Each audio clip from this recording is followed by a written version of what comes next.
Nyakoram gajuang dakika en 21 tok sadek mar okinyi kamoro amora mintiere machiegni twak marwa okiny makawuone chenro mano mar mbaka oromo kaka pile chenro kiluongo ni mbaka oromo manyiso ni en chenro mabende wagoye mbaka kaka onagi wago mbaka gi welo mantiere studio kanyakla kod in minenowa samoro nenowa kokalo yor mbui magwa kata inenowa e wang' jowi kaka pile ioronwa ote lai magwa bende oyaw mano mar ote machokare deka 600 mbui yudowa achiel kachiel mbui marwa mar X Facebook, YouTube, iyudowa Ramogi TV.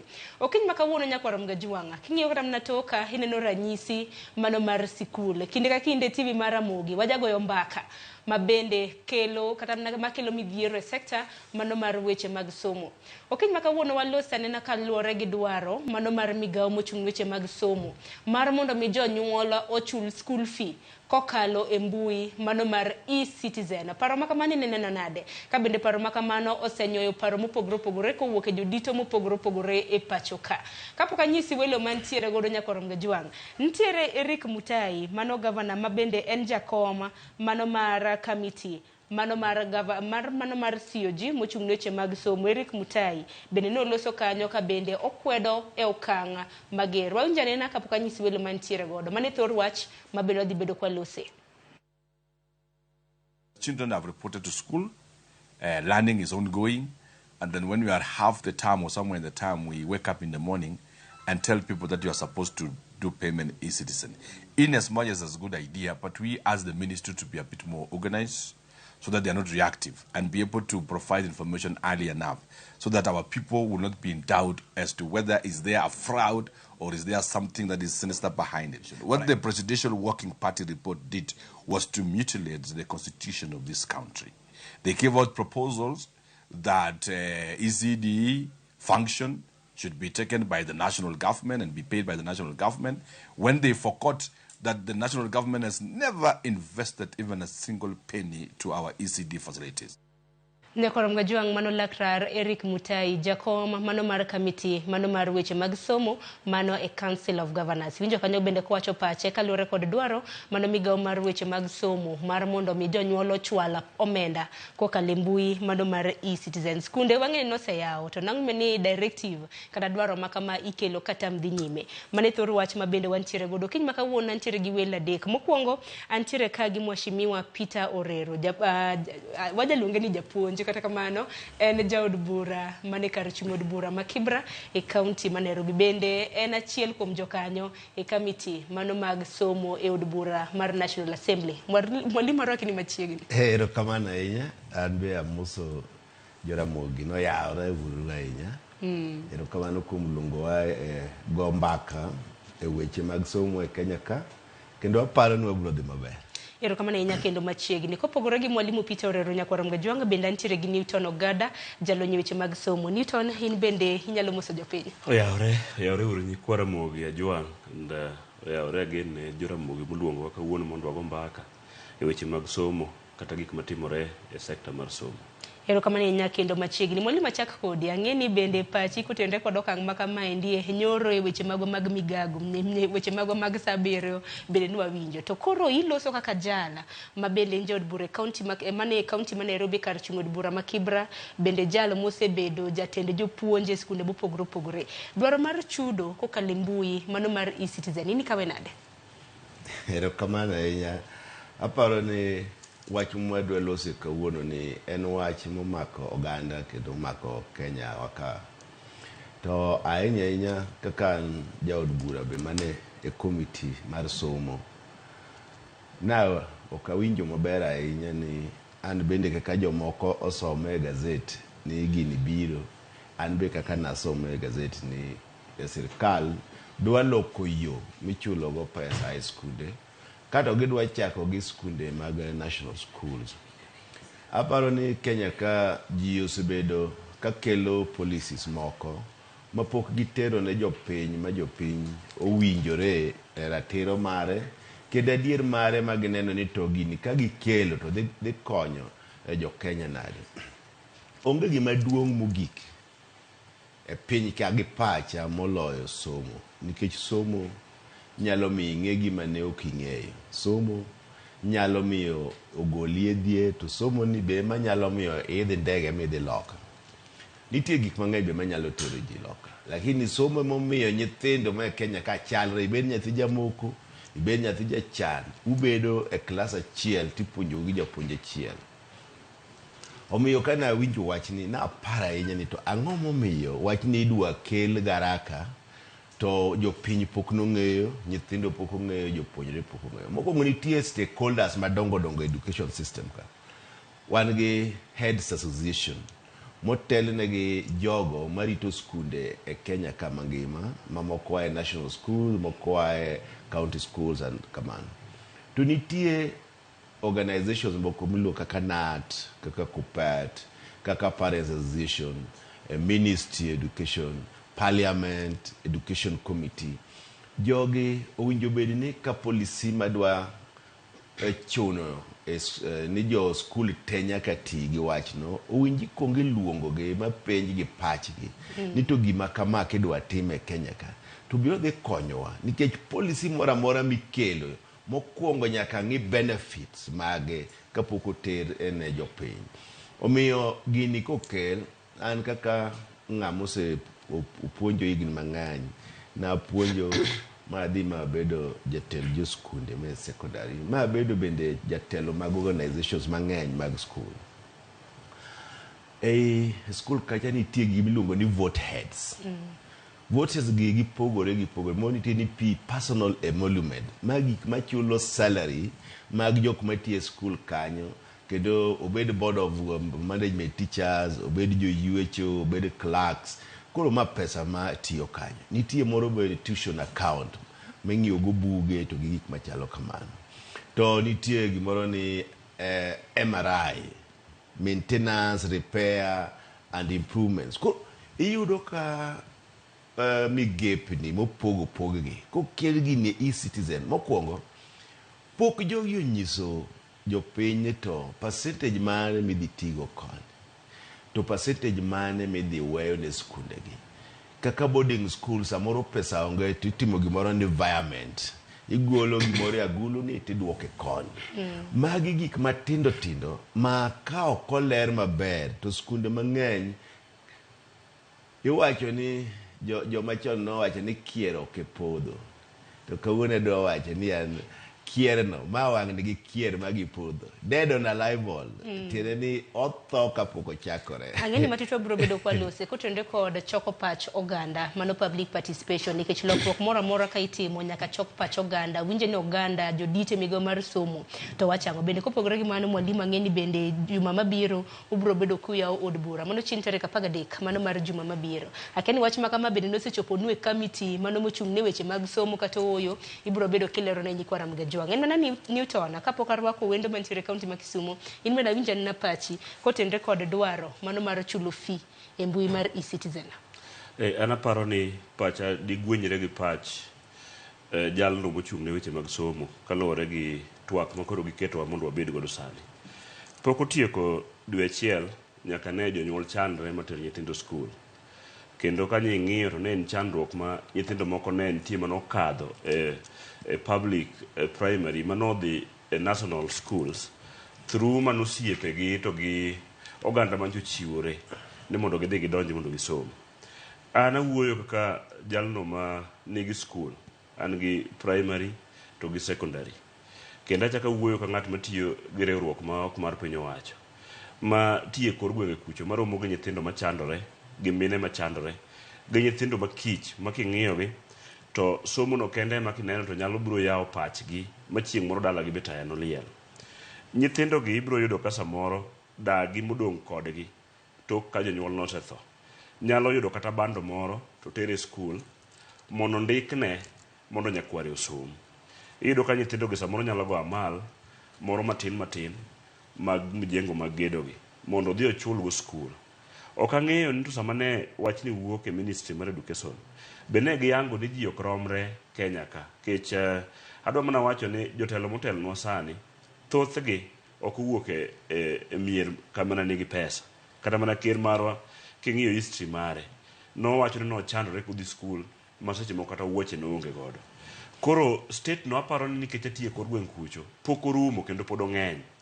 To ka wach chak wuok ni kor dwa chul pesa ni e yo mopogore, to kichak idhi e schools kuma idwa chule pesa ni, kidhi penjo the principals, kiweri kata mana gi Ministry of Education ka, tibiro ka nitie nyithindo mang'eny bende e school kucha ma principal opanda panda mondo som, mondo chieng' moro gimbe gibed ji e Kenya ka.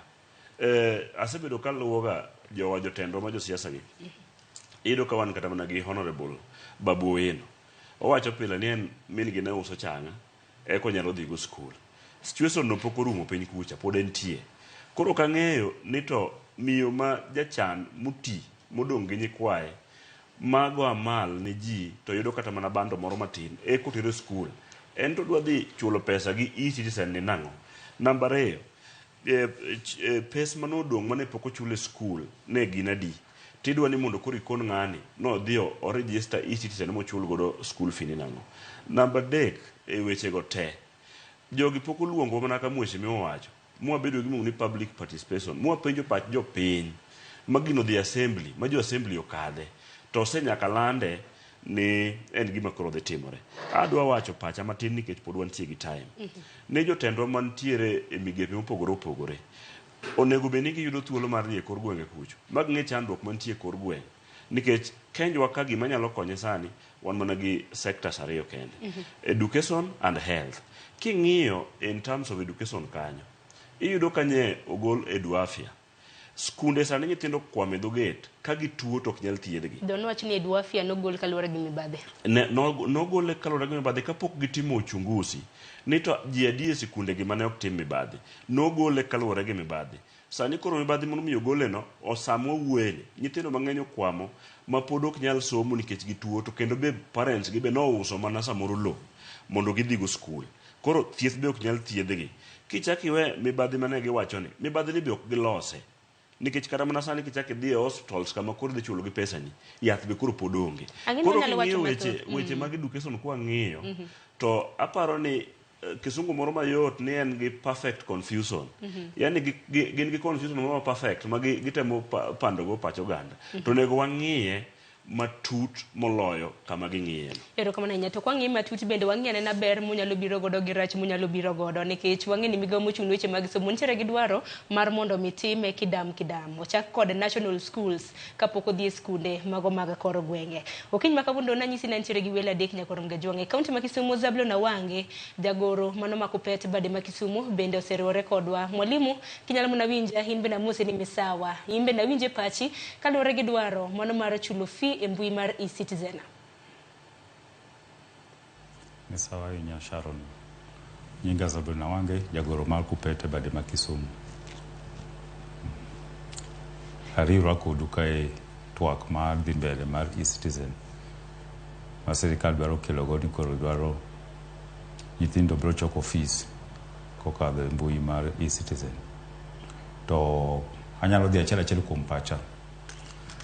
Aseyie gi jok ma ji wacho, jatend migawo mar somo miluongo ni Ezekiel Machogu nyo wacho ni e-citizen dhi kelo transparency, honesty gi accountability. Mano tiende ni kaka yosebedo ka kichoko fees onge ga accountability gi transparency. Ko wacho kamano ni onge transparency gi accountability, mano nyiso ni nitie ga gap moro. Nitie jomoko mosebedo kok tim tijegi e ministry ma otelo ni mano migawo mar somo no. Mochoko kaka kina quality assurance mondo obedi timo inspections e schools. Kendo gi Ministry of Education gi nyaka auditors. To ng'e ni skunde nigi accounts mang'eny. Account go, kila account nigi tije. Koro ko wawacho ni koro pesa idhi chul ka e-citizen, wadhi bedo gi confusion nikech seche ma sirikal oleo gi chulo gimiluongo ni capitation, free secondary gi free primary, government capitation no, to principal gi head teachers nyalo ga ng'iyo ka fees mosechul go no ema gi chimo gamo, ema gi ran godo skunde.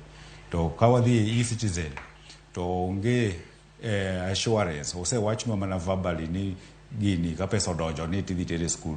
Mano ok en assurance. Historically wan gi sirikal moro maleo gi chudo gik miluongo ni third party deductions, kata make loan kata make pension, waseneno ka sirikal leo go. Koro ka capitation waseneno kata fees mar first term, capitation mar first term bire second term. Seche moko chuno wan kaka jo unions wago koko eka pesa wuogi. To pesa be kowuok to kuog pesa maduto. Wuok mana pesa mathin thin. Kendo seche moko yudo ka jatend migao kata permanent secretary ma migao masomo no dwaro ni principal gi head teachers otim accounting for pesa duto ma onego bed ni oro to koro kata mokoro. Nwakwero principal gi teachers ni una account for pesa kende muoro. Koro yuakwa kaka union en ni ka pesa mar capitation ema leoga. Onge guarantee ni e-citizen ni pesa no ok dhi leo. To mar ariyo en wach internet. Remember ni Kenya kuonde mang'eny onge internet. Sana sana areas mek gweng' kucha dala kucha. Koro kiketo ni koro ibro ga chud gi e-citizens. Nitie kuonde moko ma ibro bedo disenfranchised nikech internet coverage pod ok en 100% e Kenya kamae. Mae emomiyo gine manowach mar tablets cha. Iluongo ni tablets gi computers for nyithindo mar sirikand Jubilee nodwaro biro godo higa mar 2012 noko take root nikech computers go noko kel, internet be ne onge. Koro until and unless wabed gi internet coverage the whole country, e-citizen is not the right way. Mar adek waneno ni nitie hidden agenda apart from gima wach ni transparency gi accountability ni. Sirikal ni nigi shida mar omuom. Nyocha waneno ka doho okwero gi nigi we choko pesa mer housing levy. Koro wang'eyo ni sani gidwaro omuom in all ways. Emomiyo kata pesa monego bed ni gioro responsibility deductions monego bed ni giseng'ado gior ok gidwa oro. Koro waparo ni seche ma koro piny omoko nigi ginyalo tiyo gi pesa ma e-citizen mar fees mosechoko go mondo gitim godo gimoro. Ginyalo timo internal borrowing e e-citizen. To avoid this, wawacho ni principal gi head teachers oendelea choko pesa through ways magisebet ka gichoko go. Directive nyodhi nyaka e mbalariany gi colleges. Owach ni gini gichak choko pesa make fees through e-citizen. Gisebet ka ging'ur to poka gitimo gimoro amora. Wan kaka union wawacho ni e-citizen ni en gimiluongo ni mischievousness mar sirikal ni. Nikech e gweng' kucha e skunde moko matindo tindo jonyuol chulo fees ewe mopogre opogre kosedhi wuoyo gi principal. Nitie jomoko madhi to tiye e school. Onyalo beto e lum, onyalo beto lum e school, onyalo ng'ado yien. Koro kar mondo school no chule, pesa mondo beni chule no dhi fees. Mano iluongo ni labor. Nitie jomoko matero gik miluongo ni agricultural produce, chak, oduma, oganda e school. Nitie jomoko matero le kaka dhok, dhok gi ginene, gi rombe, gi diek, itere school. Magi tibro chul nade ka koro wachako tiyo gi e-citizens. Mani penjo maduong' Zablon Awange. Kata mana kinyalo mana winja. Anyalo mana penjo ni bende nochok pachu. Mano kaka miga mochung' weche mag somo, kaka duonde mochung' weche mag somo e pacho ka. Mana mapiyo kapok awinjo bende mwalimu. Ka wachopo karo pachwa, tinde wapoga apoya ka directive osebiro. Directive biro ma onge gimiluongo ni stakeholders participation. Onge chieng' mano ni union kata no wacho ni jopuonj sani from next year gini nyopo wapoya all of a sudden wapo ni sakilo osebiro principal ose ni forms gi jazo gi ndiko skunde gi TSC number mare name of the principal gik moko mathindo thindo kaka mago gi number of the population. Koro gima otim moko kao public participation is bound to fail. Kade gi penjo pachwa dino wacho gi ni challenges. The idea might be good, but nyiso ni idea ni is good nikech gineno nitiere moro mar transparency gi accountability. To transparency gi accountability ni obedo nikech jatend migao masani opogore gi jatend migao manosekadho cha moro mane wuotho ge skunde ka ng'iyo nang'o ne fees directive gi circular mobedo released obedo oluwe to the latter. To fees directive no niluwe to the latter mondo omi sirikal o achieve gik moko ariyo. One, access to education ma nyithindo duto monego bed ni donjo primary school monego bed ni donjo. 2, transition 100%. Nyithindo matieko klas 8 kadhi klas 9 onego bed ni dhi duto klas 9. Koro negi gineno ni ka fees obiro bobedo mamalo kata principal ndo omedo fees, then nyithindo ok bi dhi e school nikech ok bi nyalo. Koro to ensure ni nyithindo dhi e school koro ne nitie gimiluongo ni school fees directive ma national schools noketgi kacha ni kik gikadhi 53,000 per year. So the extra county schools bende gi kiwango gi, day schools bende gi kiwango gi. To sani nikech nyaka sirikal mar Kenya Kwanza nyadonje telo, directive no osebedo kabedo flouted. Waneno sirikal mago mana mpaka giwuoyo ka puoyo to giwuoyo ka liech to tich ka puoyo. Ero kama na inyaza gino has been flouted. Koro giparo ni e-citizen ni this solve gino. Onge gima e-citizen this solve or they make a situation more worse. Ero kama na inya. Mwalimu ka winjo mana pachikar mana kaka jatelo. Ber ni bedi nitiere kamiti mochung' weche mag somo yod bura mano maduong' mapacho ka. Ipenjo ga ni chike ni kikadho nek bedi kadho gi kanye. Dong mani National Assembly. Na penjo moro ni kapok nokao yueyo mano recess mabende nokao e dwe e higa mokalo. Akeni paro makama bende nosechwalo ni nyim kamiti u koso nang'o. Ero kama na inya. Apan kana chako wuoyo na wacho ni na somo gini gazeti kaka jomoko be osome gazeti. Tiene ni mano nyiso ni kapok no adhi recess gima chalo kama ne okobire komo mar education committee. Mar ariyo, aparo ni jok maran education nyaka watigi iluongo ni best practices in the world. Atemo ng'iyo pinje molony korka somo, ang'iyo UK, ang'iyo German, ang'iyo all US. Atemo pimo ni to bende my system magitiyogo gin be gitiyo gi machalo e-citizen ni mondo gichok go pesa. To pok aneno ok aneno in UK kama e gima gitimo. Wan UK ni ema no colonize waka emwa somo gik magitimo mondo wabed maber. To sirkal ma wantie ni osebedo ka nitie gik magidwa timo, to ka ng'iyo strategic plan margi gidonjo go e telo ma giwacho ni dwe tiyo kodgi, gigi ok nwaneno e strategic plan margi. Tiene ni magi gik makoro gidwa timo e yo mar helu ng'ato chiewo to neno ni samoro gini katime tanyalo yude omuom moro maber madhi konya. Koro ok ging'i interest mar jo Kenya, tapande ging'iyo mana interest margi. Asewacho ni jogo mosebedo ka otelo ne skunde gin gi tich matek ahinya, nikech mokwongo pesa kata ma iparo ni jonyuol nyalo chulo e e-citizen no onge. Ji tinde winjo mana ka wacho ni mere lal ka pesa sirkal mar Kenya ni tine ni pesa no lal ma ji ok nene. Koro ka ji thagore kaka an atelo ne jok mane informal settlement makata chiemo samoro gi chiemo bang' ndalo ariyo, tidwa kone ni odhi omany kumo nyalo chule pesa mar e-citizen ni. Tiene ni wan kaka jomotelo ne nyithindo ma wuonegi ok gi yuto maber, onge nyathiwa moro amora mabiro dhi skul. To mokwongo ji ok ong'eyo ni samoro kata skul kitelo ne ionge pesa ma samoro idhi go ogol nyaka overdraft e bank nikech kaka i run skul onge. An kana telo ne e skul, pesa miwacho ni capitation igni 7 mokalo onge chieng' mosekele te, apana par onge chieng' mosekele te, tiketi ni go budget gi 22,000 matine ni mano parents ok chul. To kidhi kacha kaka higa mokalo out of 22,000 tiyudo ni skunde oternegi moko 9 moko 11,000. Koro tiene no oternegi nus mar pesa. To jopuonjre be ng'eny.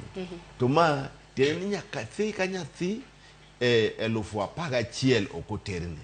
Koro parane ni ka wan gi milionde mag nyithindo to nyathi ka nyathi ok oterne siling 11,000 magi pesa di ma ok ogik e skunde. To nyaka ne yaw higani bendi wacho ni oseterne jo skunde gi pesa. To ka wapenjo skunde kaka ni skunde me constituency na gikona ni pok oter pesa miwacho. To media ka to romo itwa ni wasetero pesa e skul. Ka koro pesa mosechoko gi sirkal mowinjo bedi ni ioro ne skunde ema pok oore nyaka sani. To koro pesa midwa chok kuom jonyuol makata pesa no gionge go, to waparo ni ibiore skunde gi nang'o.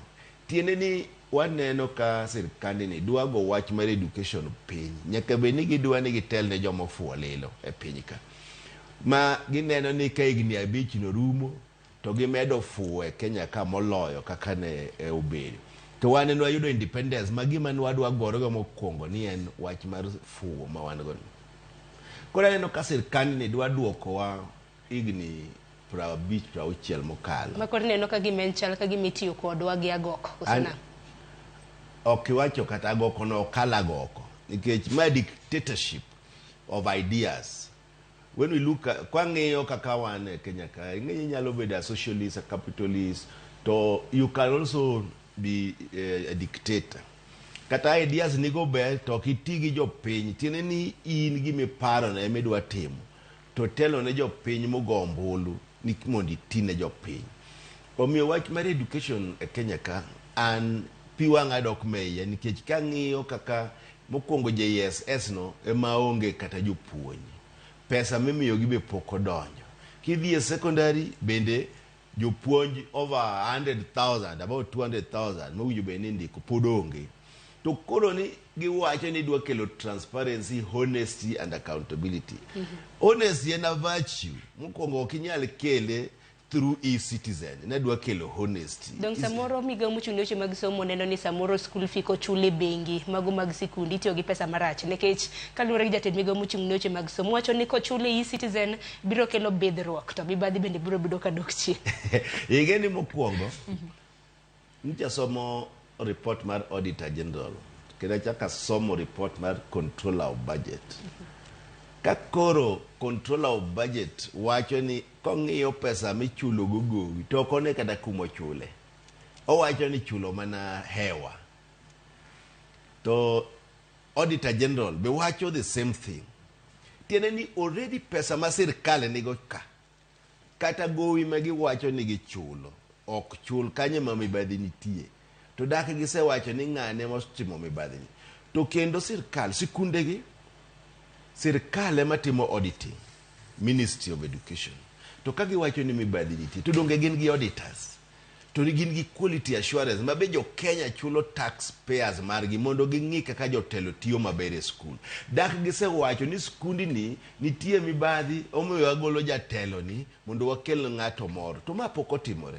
Tiene ni gin gik ma giwachonwa gi, ok giwachnwa gik madieri. Nitie gimoro ma gidwa timo ma jo Kenya kia gi pesa. Mane penjo maduong' nikech paro ma kamano bende nanjo ka Zablon Awange bende penjo ni dibed ni en dwaro kata mna mar yaro choko usuru e pacho kaendi. Akeni ni utona king'iyo kata mna kaka e-citizen ni dwaro tiyo. Okong' moni nyaka sani wang'eni nitiere chenro kata mna services 5,000 ma bende nitiere e-citizen. Penjo moro bende no penjo kata mna gi jagoro mano kama kupet mano jagoro makupet ma bende nawacho ni to ka kod da chul school fee ibonge nade ni pesa ni mae school fee mowuok e school ni to mae school fee mowuok e school ni nikech kata ndiko wacho ni chake kidam wang'en na services okungo monde e chenro mano mar e-citizen. Mar ariyo wang'en na internet access jonyuol adi masani ong'e kata mna mbui mar e-citizen kata mna kaka idonjo godo gwenge adi mantiere kod luasi makare mano motenre kod mbui mano mar e-citizen. Wachaka ne nikech awinjo kuchako mana gi rach ne koro wang'en na rach kapo nono nitiere ber ma bende e-citizen nyalo biro godo bende wano nyisa.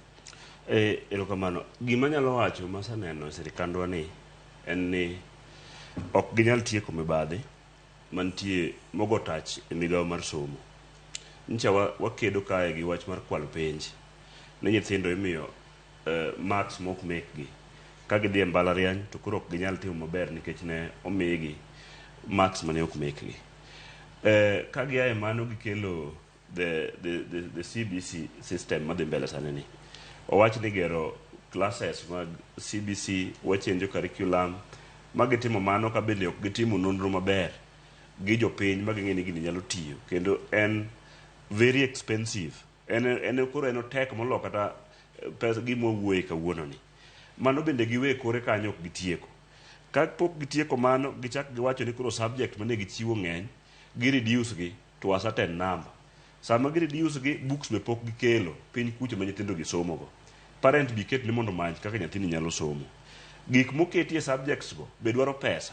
Ma parent achiel monego dhi chul pesa gi e-citizen ni be parent achiel madhi nyiewo gima nyathini somo go in a public or a private school.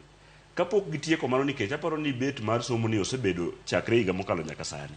Kidhi chien e skul kucho ibedo ka public school magin government school onge gi system mar kipuonjo nyithindwa nitie class just for the sake mheshimiwa wacho ni kata mana jopuonj mane onego ndiki ne jo JSS be pod oket mana ariyo per school to nitie nyithindo 100 ma jopuonj gi dwa puonjo.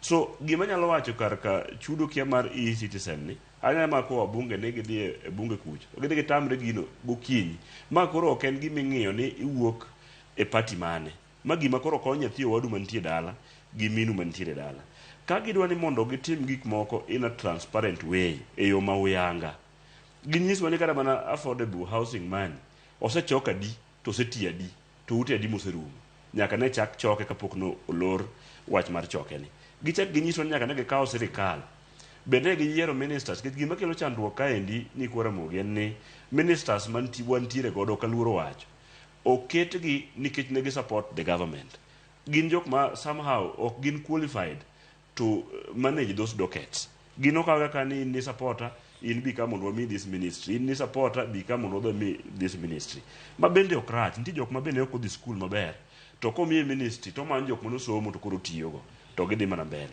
koro gima temo wache wach mar e-citizen kapok ne gilande to nonego bende ni gikawo pach jopiny magi wuotho magi dhi e schools mantie kor gweng magi ng'iyo to school ma idwa chul pesa gi e-citizen be wantie gi internet moromo namba 1 namba 2 mheshimiwa wacho gimoro ka indi madwa ni mondo anuo kechambe antiere ministry mar education kechan gi skunda iyudo ka samoro jonyuol onge pesa to gikelo bando ni dhi nyiewe ka nokel pesa to ntiere jonyuol be mochulo te gi moko bende ok ochulo konyi e kawo pesa ni mondo iket kuma chielo tiyudo ka nyaka sani ko dhi e-citizen to koro pesa ni onge koro nyaka bed gi pesa cash manyalo manage go school nyaka chieng' moro pesa timang'owa pesa bi kaponi ana principal of a government school. Then mugik manyalo wacho kuom gini en ni ka telo osetamo jomoko to gimanyo yore te ma ginyalo yudo kaka ginyalo manage. Management mar Kenya ka ok nyal tim gi choko osuru, ok obi timore gi choko osuru. Nja bedo piny oda aneno ka ker wacho ni kik japuonj moro amora kata jatelo moro amora riemb nyathi odog dala nikech gise release pesa madhi e sikundego. Pesa ni be ok onyiswa ni o release pesa di madhi e sikundegi. So gise wacho ni kik riemb nyathi. Nyathi ka dhi e skul to japuonj onge gima nyathi dhi chamo. Skundewa mang'eny osewang' ka nyithindo gomo nikech chiemo onge. E higa mokalo nitie principals mang'eny manobiro ira dala kucha. Ne jatelo konya kata gi bando gunia achiel nikech pesa pok obiro, nyithindo timo penj to ginyalo gomo ma giwe penj. Wadok in our pockets mwacha kwa kao pesa wa warund go bando bende chame ng'owa e school. Then ng'at mobedo office Nairobi ka to chung to de to lando ni mae ka gino nego timre. E-citizen nyalo bedo maber ka gik machalo mane wasetiyo kode. Kisani kichulo license chulo through e-citizen, kidwa bedo driver kidhi ichulo through e-citizen, kidwa kao passport ichulo the same. But nyaka sani kata mana jok manjo chulo pesa gi mag passport pok oyudo nikech books onge mitimo go printing, but gido gisa chulo pesa. So kana gima ne mheshimiwa wacho ni pesa ne kodhi ofuku mar ng'ata achiel ma en sirikal to mondo mikoro ginyalo ka gisegole gikete kuma chielo. E-citizen tiyo ne watiyo kode ne giloke e NHIF ni kichulo sani NHIF tichulo through ang'owa e-citizen. Nyaka sani osuptende te mag private gi mag public pod ok oyudo pesa mane osechul cha. And even though osuptende gi thiedho ng'ama is a member of an NHIF, sama ncha pesa dhi office NHIF direct nchi chulo ji bai tarik 2, tarik 10, tarik 15. Sani onge kata chiel moseyudo pesa. Giwacho ni ka wadhi through e-citizen to dhi miyo mibadhi bedo dhi dok mapiny. Ne wagolo Edwafia nikech ne nitie gi mibadhi. Sani koro nyithindo ok nyal thiedhgi to pesa mane giloso mang'eny mar mibadhi ni mane koro giyudo ni en be koro pok odhi back to the hospitals mondo nyathi ka tuo kuwuok e school to chak iyudo ka koro nitiere yath minyalo thiedhego. Gima nyalo wacho ne jothurwa en ni ochopo sama ok wabirito ng'ato ni mondo bi onyiswa ni mondo wadhi e ndara. Ochopo sama koro nyaka wakon sirikal ni bedo manage gi jopiny. Jopiny ema nigi sovereign power to elect the leaders. Wane mwayiero jok masani koro nitiere telogi. To bende wanyalo tamore pachgi magikelo ka ok tima ng'owa ka ok donji nikech minister makoro wuoyo ni is like no loro skundegi without telling parents ni we are going to close the schools. we are going to close the schools. Tambrok mar paro makamanti timicholo mana kaluore kod ombulu mar paro. Karamna kopogre gi ombulu mar paro, karamna penjo public participation. Gine rwa bene jopiny, ywak ne matamre gi neno. To parni bende Zablon Awange kintiere kaunti ma Kisumu. Milome moro bende naneno e mbalariany mano mar Nairobi. Ma bende koro nyiso jopuonjre mar mondo mi ochul meals mago chiemo migago kokadho e e-citizen. Mo kan mana sikunde kende mago mag to nawachi ni national karamna sikunde mag secondary. Karamna nyaka mbalariany. Ang'o mok timre Kenya ka? Erokamano Sharon, gik matimre Kenya ka ng'eny to ng'eny gi be inyalo ng'eyo the motive behind. Asewacho kanyo ni sirikal sani ni matek. Doho nyosewacho ni house levy cha en illegal. Sirikal koro manyo yore moko monyalo manyo godo pesa. E-citizen king'iyo maling'ling nitie sing prabich moro kacha mabedo charged every transaction motive. Koro sing prabich ni kochoke Kenya mangima mano dhi bedo pesa mang'eny kabisa. Koro ging'iyo alternative source of financing. Koro kata ka gitiyo gi fees ma skundego to gin gi pesa moro kanyo ma ginyalo choko miluongo ni levy, collection levy. And kochopo kama ni sirikal ema dwaro choko school fees kuom chakre mbalariany nyaka primary, then wan kaka jo Kenya wan kama rach nikech onge the greatest fee defaulter moloyo sirikal. Asewacho ni kochopo kaka capitation miluongo ni free primary gi free secondary nyaka wago koko as a union eka pesa no gole, to kogole to kenti gole matin, to kendo kosegole matin otidwaro ni head teachers gi principal ondik report ma onyiso ni gigolo pesa matin. Nonro nwatimo askupet no nyiso ni jogo golo pesa less 5,000 kum nyathi ka nyathi. Ka nugo be ni gigolo 22,000 to gigolo mana 17,000 e higa. Koro 5,000 ni kama odhiye nyaka kawuono pok onyiswa ni pesa ni dhi kure. To gini be nyalo dhi kaka nemis. Nemis ne idea mare ber. Iwacho kanyo ni e-citizen nigi berne gi rachne. Kwang'iyo berne tin moloyo rachne. Mana kaka nemis. Nemis kanobiro ng'ato noyawo skul e migawo masomo kucha, oyawo skul kaka Mega, boro oro fees, oro pesa kanyo mang'eny miluongo ni capitation. Mek nyithindo 2,000. Ng'atni nokonyiswa ni nomake notere doho kata notweye. Mane e mibadhi matimre.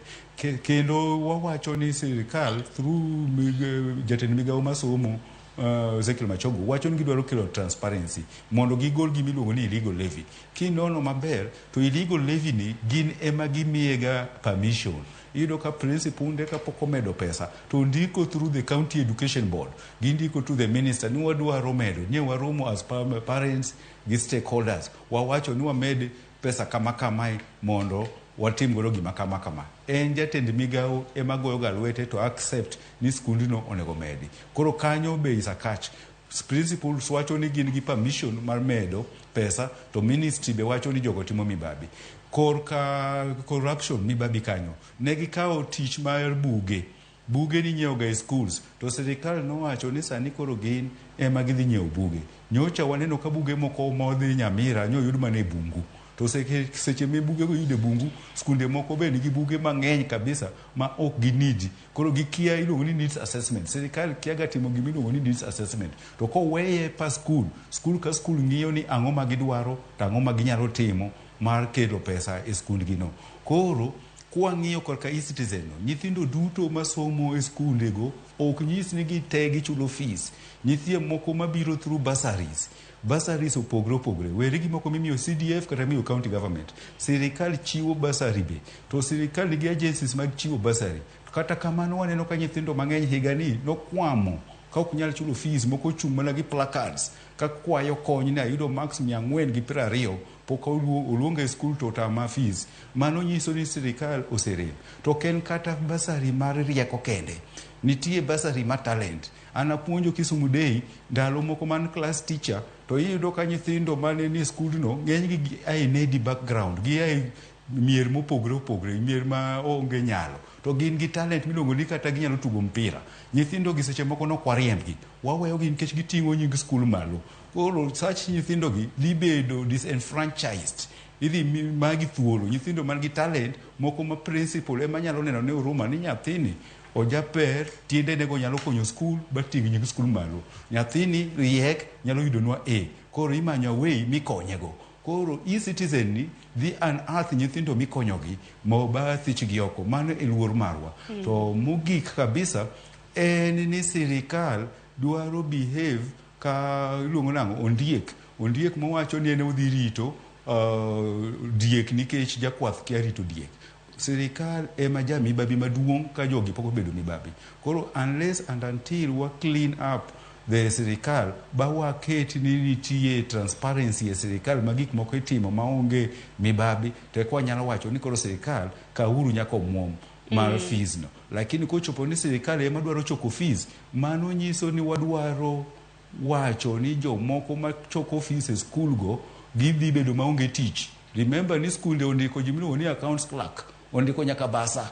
To koro ka sirikal ema dhi bedo basa, sirikal ema dhi bedo accounts clerk, mano nyiso ni school bro wacho ni koro tiji accounts clerk orumo, in koro dhi dala.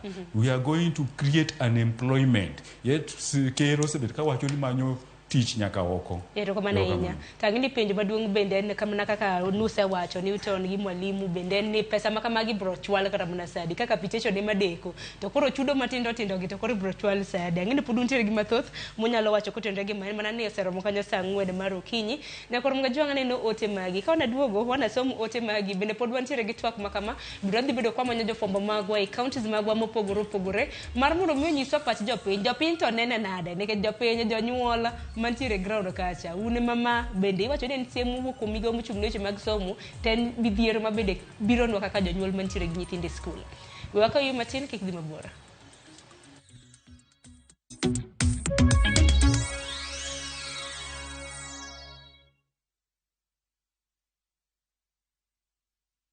Tinto etikomanya na bongo tena kirengaki. Eseki. Asenye nja sobu kimebwana eno wengenjo mano.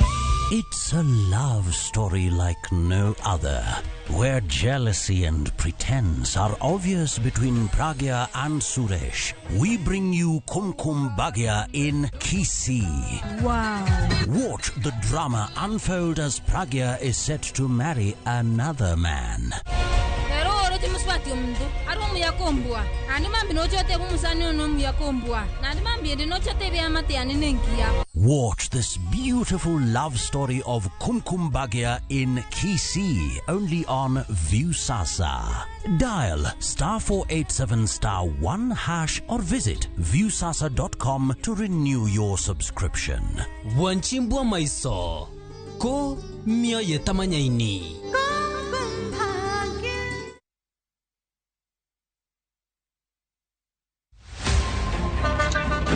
Tuanze kulipa kadi sasa, na kadi ni cashless. Umesema tunaweka pale? Na kwa ile namba. Mimi niko na cash. Nisaidie hiyo do na namba yako ya simu.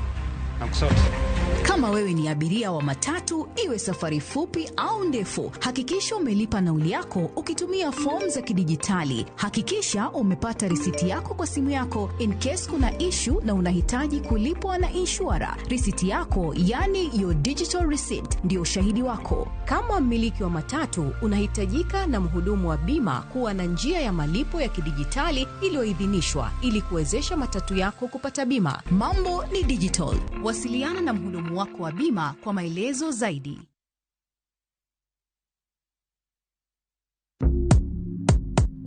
Mtu wangu, imagine kuna over 1000 ways to win on shabiki.com. Usimiss out, pata multi-bet boost massive ya 1000% ukicheza on shabiki.com. Cheza sasa na shabiki.com na upate up to 1000% multi-bet boost. Tubets, min shabiki na nade kuplace tena. Nilieka kichwa yangu ikabai tena.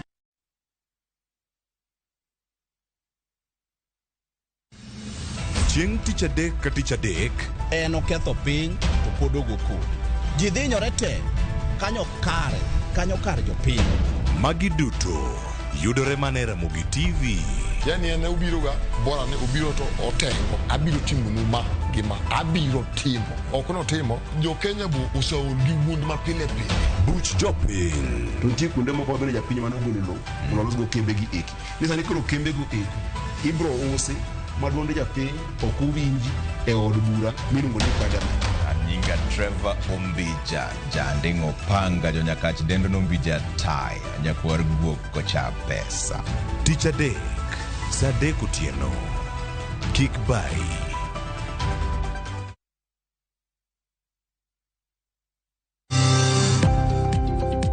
E ohala gi mwandu wakelo ni jolony e weche ohala. It is important mondo wan kaka joluo wabed gi dongruok. Wafwenyo ni adiera matut mag timo ohala. Tijni kidwa time en mana mashin mar luoko to gi kuminya yude pi. Wawuoyo e wi yore makare mag timo ohala. Kisechopo e level mabedo brand, ono bende gimoro amora mitimo en gima timo ang'o makelo pesa. Wakonyi dongo ohandi ka wamiyi yore mag kano mwandu. Investment group kawache mana gi nyinge no en choko pesa kasto ikete kamoro kasto golo nyinyo. Mabiro konyi e kinde mabiro. Omiyo wakwayo ni ji duto ket pesa gi e savings mondo wapuonji kaka gibiro tiyo kodo. Riwri kodwa chieng' tich ang'wen saa 1:45 otieno. Mana e Ramogi TV.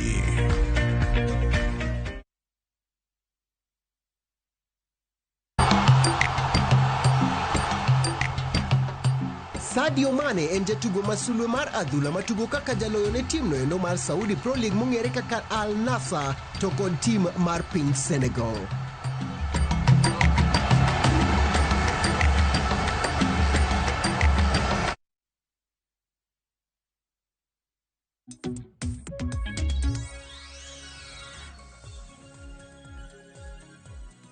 Dekorom gajon dakika na uchiel tok sangwen mar okinyi machiegni meno kang mar ariyo mabende wadhi nyime gi twak mar chenro mano mar mbaka oromo. Thoro wachi ne wang jowi mari kanyo watwako tondre kod chudo mago mag fee kokadho e e-citizen.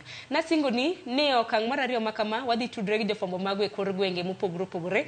Gisani yie na mar mondo mi adhi nyaka e county ma Migori kama jafombo marwa George Juma oikore. George Juma ang'en ni lonwa chala mano mar nonro mag nyithindo madonjo e sikunda hinya mabende wang'eni tam no yawo mane dwe mokwongo nyaka sani nitiere moko kuom jopuonjre mabende pok odonjo e sikul. Dibed ni mane midwa nyisowa kopogore gi mano bende jonyuol minyalo yudo kanyo bende nyalo nyisowa pachgi kotenore kod chudo mago mag fee kokalo e mbui mar e-citizen.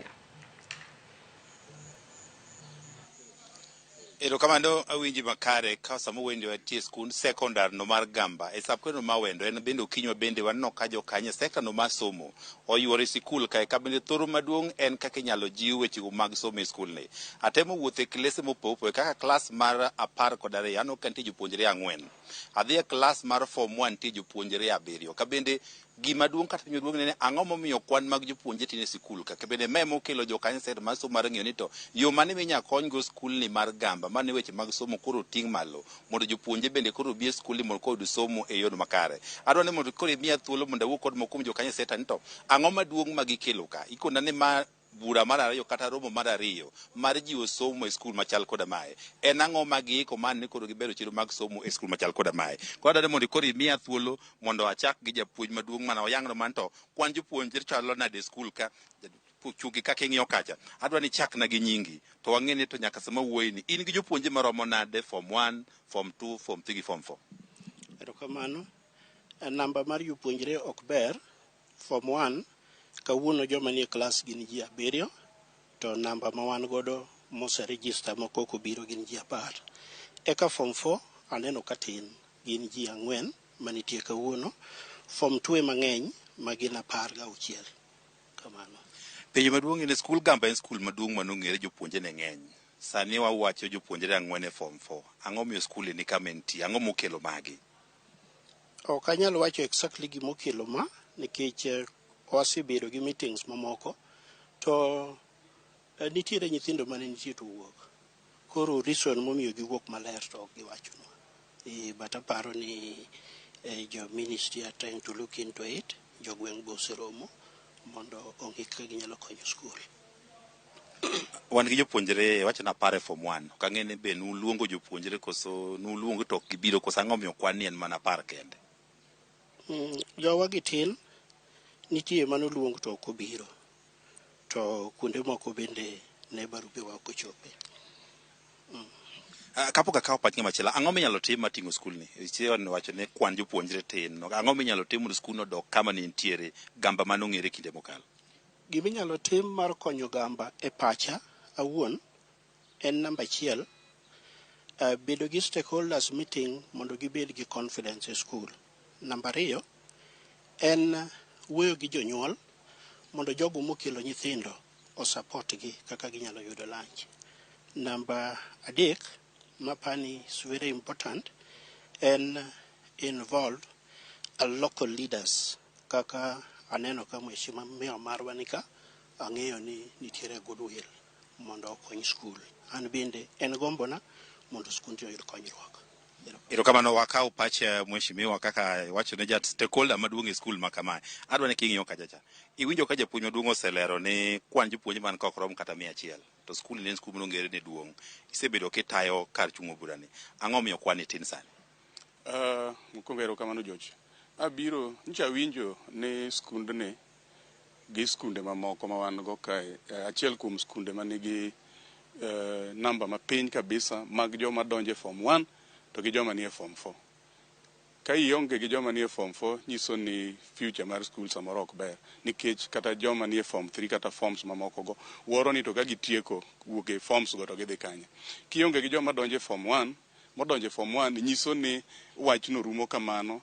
Jo form 2 gi jo form 3 man kucho kodhi mbele kucho mowuok to nyiso ni skul koro dong' nono. Koro kancha winjo ni registration kata enrollment mag nyithindo madonjo ni piny na kwayo mokwongo jo ka education mondo bi ogo mbaka gi jopiny onyis gi challenges magin go magiparo ni onego bed addressed gi office mar joka education. Bang'e nawacho ni an bende kaka wuod gweng' ka Magamba ni nie location mawuoke kendo en dalawa, an bende abia ne ago gi jothurwa gi mbaka kaka wuod gweng' mokwongo to gi kaka jatelo mane gioro ni odhi otine gi kucho mondo wawinjre kodgi kaka jodala ni tang'o ma gineno ka dibed ni chendo manyalo konyo gi timo kaka mjumbe gi kata kaka wuod dala gi.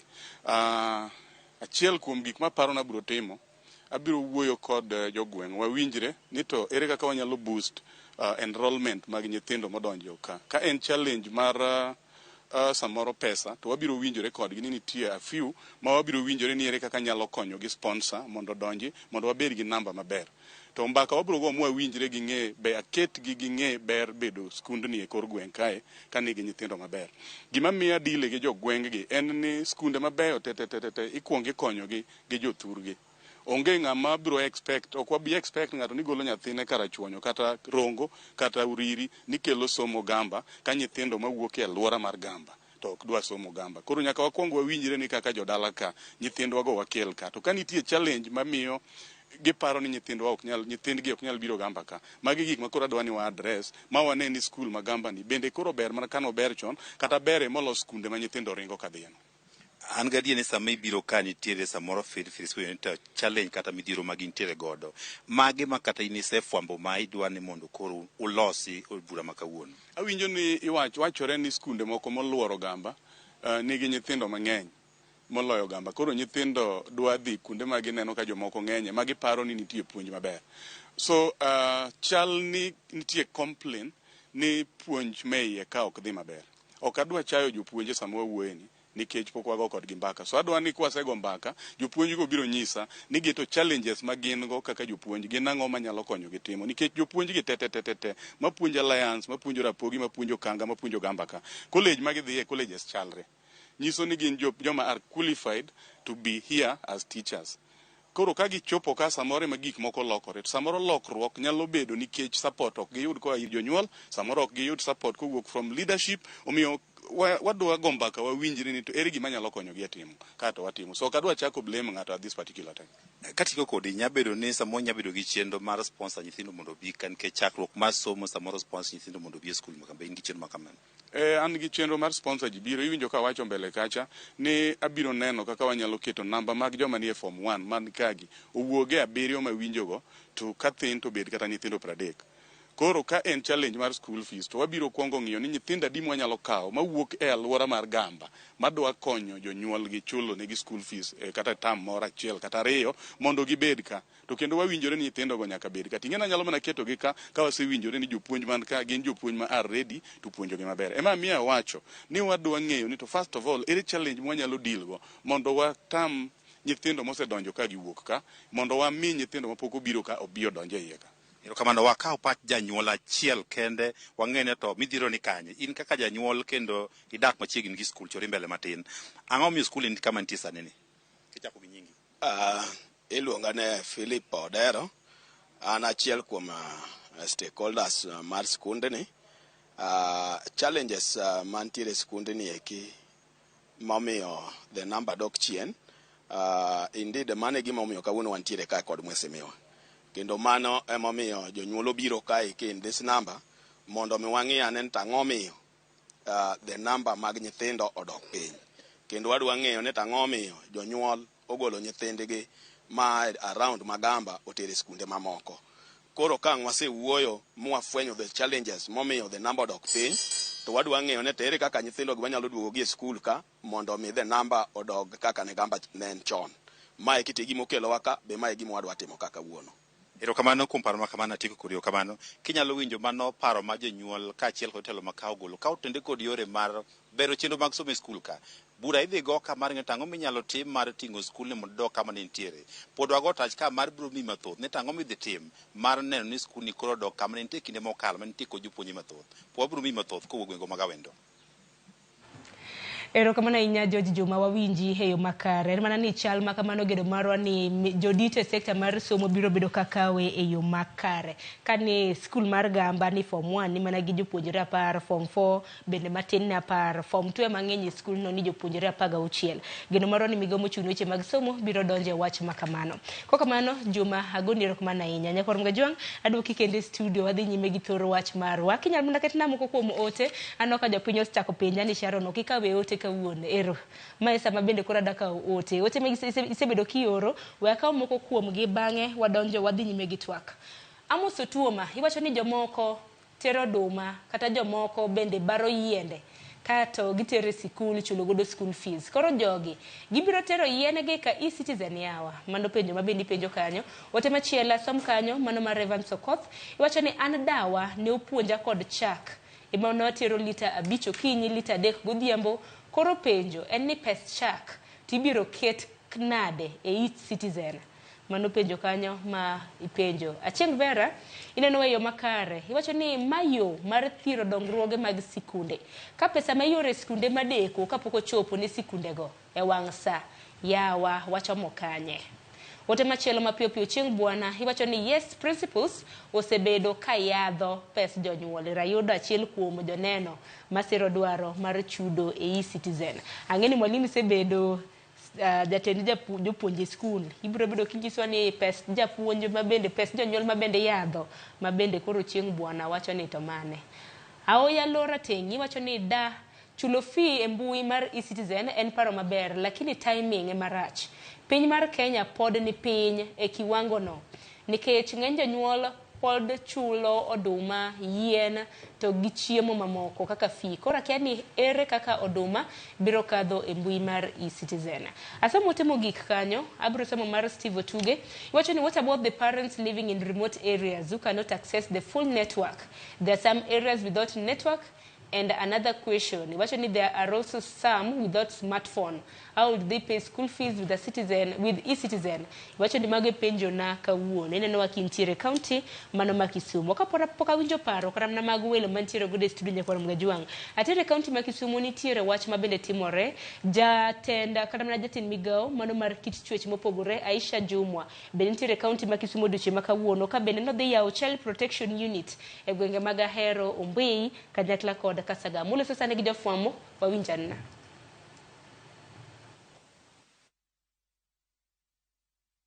Fund, and 50% of it is allocated to county-wide activities, which includes construction of GBV centers, child protection center, modern markets, na vitu mingi tu kwa vya jamii kwa ujumla. And this is one of the child protection centers ambazo zimejengwa na NGAF, and its main objective is to help or rather to support the survivor kujieleza, because mostly hawa ni watoto wadogo ambao wamepitia defilement kutoka kwa perhaps their relatives. Wacha niseme their relatives because majority wenye wanafanya hivyo are relatives. So mtoto akifanyika hivyo anakuja kwa kituo cha polisi na anatakikana at least kuwe na privacy. So through women reps tunapeana hiyo pesa ya NGAF na activities ambazo wanatakikana kufanya. Moja ni kama hii. So nataka nimshukuru sana Women Rep wa Kisumu County kwa kulifikiria hilo na kuweka hii project hapa. Jambo lingine, mtoto anapokaa hapa tumeona kwamba bado kuna vitu ambavyo havijafikia the standard, na kwa hivyo kuna vile nimeambia board pamoja na CEO kuhakikisha ya kwamba vile vitu ambavyo vinakosekana kama vile mtoto akikaa hapa siku 2-3, we understand the environment here in Kisumu, wawe wanaweza kwa supply na nets, pia wawe na at least kuwe na kachoo, tunasema ensuite, kuwe na kachoo pale ndani yenye ule mtoto hawezi kutoka akamangamanga. Wakati akiwa hapa inaangaliwa hali yake vile ilivyo. Anaweza kukaa hapa for 2-3 days or for a week kulingana na vile mambo yalivyo, kwa sababu labda amedefailiwa na mzazi wake, ama ameripiwa na mzazi, ama stepfathers, ama a brother or an uncle. Kwa hivyo tunawaweka hapa kwanza kuangalia mazingira gani ambayo yako safe kuweza kuwapeleka huko kabla kuwarudisha kwa jamii zao. Kwa hivyo hilo ndio jambo ambalo nimekuja kufanya hivi leo, na nikitoka hapa tunaenda kuona nyingine pale Ahero police station, and then tuende Muhoroni ambao kuna stalls more than 72 modern stalls za kusaidia wamama kufanya biashara yao in a conducive environment. Nyakoram juanga mano jaten migao mar kich chuech mopogore opogore mabende losa achiel kachiel gi jofwambo magwe county mano ma Kisumu, kama bende odiochieng' ma kawuono obiro bedo koyawo centers mago mag kuonde mabende irite nyithindo mong'ere gi dho ngere kaka child protection units, mabende obiro bedo koyawo e gwenge mopogore opogore alwora mar Nyanza, mano moriwo gwenge mago mag Ahero, Muhoroni, Ombei, kanyakla kod gwenge mago mag Kasagam. Jafwambo marwa Millicent Adhiambo lonwa chiegni wach maket kod mana duki e chenro mano mar mbako romo twak mabende wantiere godo. Wadongi matine dakika 30 mar mondo miwatiek twak makama ote asesomo meduru chwalo gi habro temo kar nyalo mara mano mar somo ote mabende intiere godo. Mwalimu penjo mopogore opogore no donjo, ineno ka jopiny bende penjre ni to jonyuol ma jachulo chak Oganda obed jamni sikul to koro biro bedo katimo nango. Kopogore gi mana neno mana jala achiel kende mabende siro dwaro mano mar e-citizen, mabende wacho ni nitiere moko kuom jotend jopuonje mosebedo ka yadho pes jonyuol mane tamu tiyo godo, osebedo ka yadho.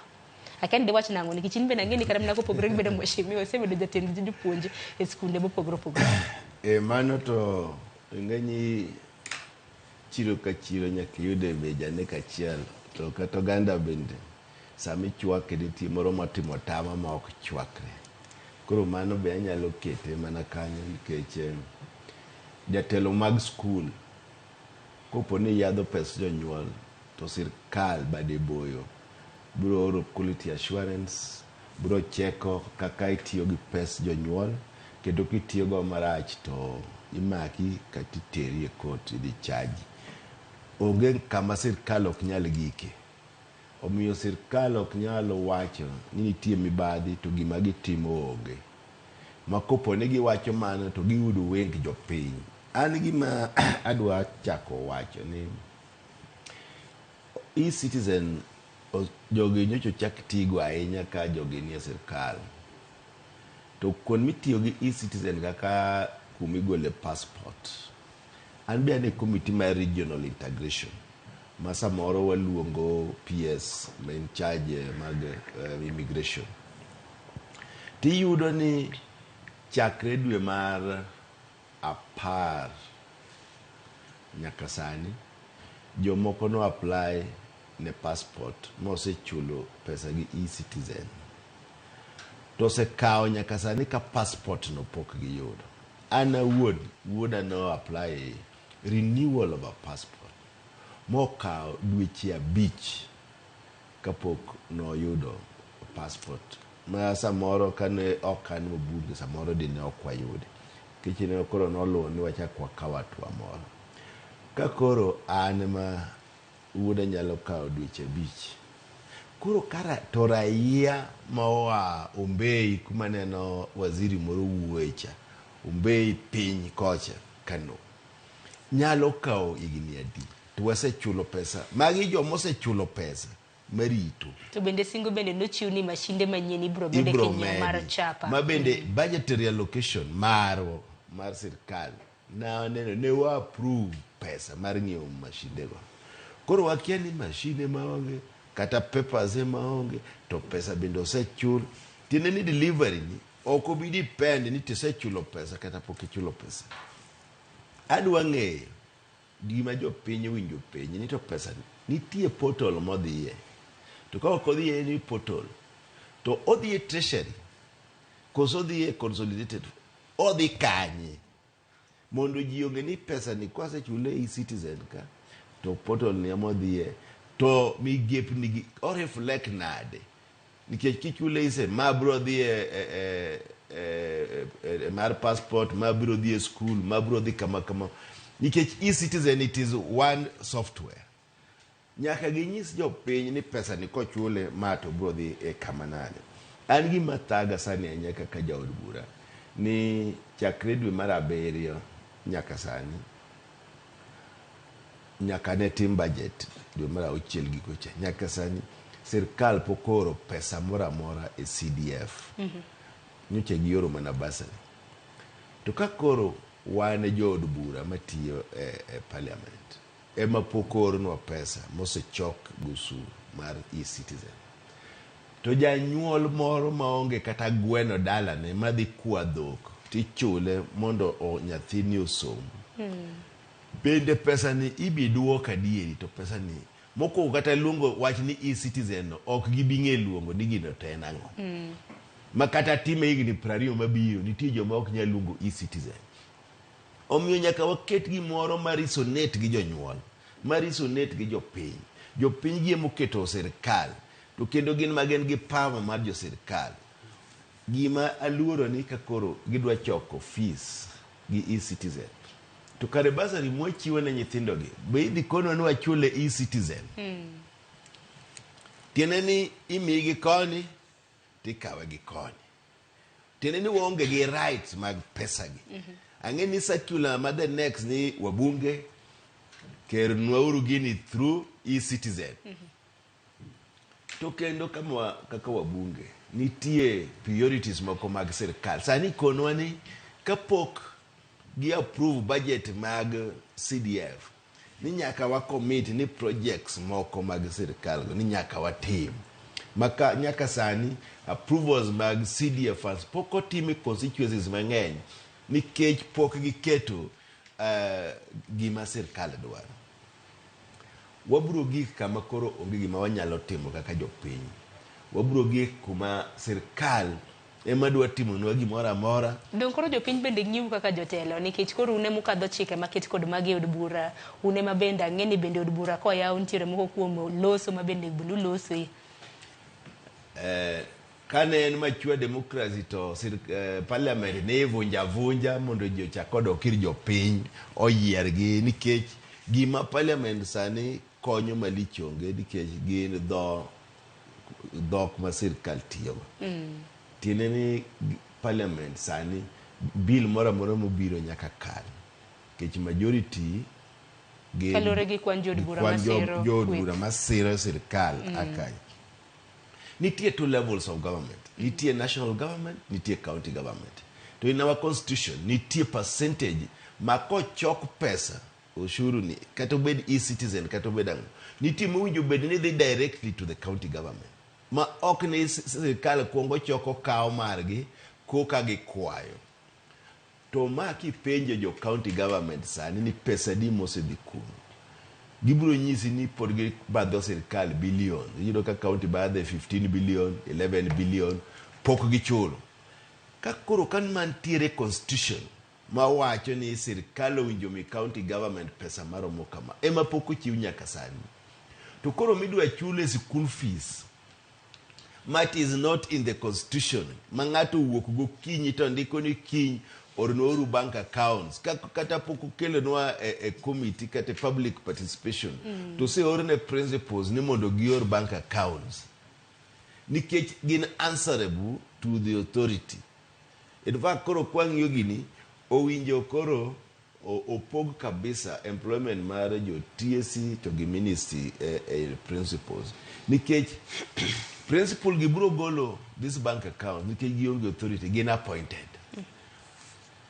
jothurwa magi manyaka wawach ni rach mogik nikech an kaka chung ne od bura ma ji thagore ma ji ok nigi yuto maber nyithindwa gi bro donge dhot ok gibidhi e skul nikech githagore jomoko beto e skul jomoko tiyo tij watchmende mondo koke chulo gi somo koro ma to dwa chulo e-citizen nang to bende gima mako karamna ni public participation no tim karamna ji kwede akeni report bende kende ko tiwinjo karamna ka koro gik makamago kadho Newton nitiere janeno marwa maben na wacho ni paro makama to ber en paro maliw en mana ni the timing is wrong mwalimu Peter Orero to wacho ni kata mana higni 20 mabiro ma pod biro bedo gi achiedh nade jalonye weche mag kaka jalonye weche mag somo ini nene nade is it the timing koso karamna the whole idea ok ber ok en timing en the whole idea because okinyal keto programs ang'wen e migawo achiel e dweche adek okinyal tiyo so timing onge ka ma en yo midwa kwalwago ka jo Kenya machandre mondo jomoko winj maber ma en yo mar ketho migawo mar somo mondo ji to be jomofuwo mondo wabed rule nikech wan jok mofuwo to kwadhi jie nikech nyithindo mekwa skundego be mekwa gimoro nawacho chien kucha ni onge ng'ama private in this country kose nyuoli Kenya ka rinja Kenya ibro kawe the way it is so gima temo mondo awachi en niya migawo mar somo nigi perfect confusion minister mar migawo ni ochungo oko mondo kony jowa odhi owach ni gima jogi kelo ni ok nyal tiyo nokete kanyo nikech ne giyudo no nyalo bedo e migawo no to kapar kuwuok kata mana Rwanda en ng'ama nyuol Kenya thurwa kae ong'iyo moro monyalo konyowago mogik nikech sane no kadhi katin en ni dwani mondo wawuogu ruoko nikech migawo makoro kethore ni bro miyo Kenya ok dongi kidwa nyiso ni nyathi mantiere university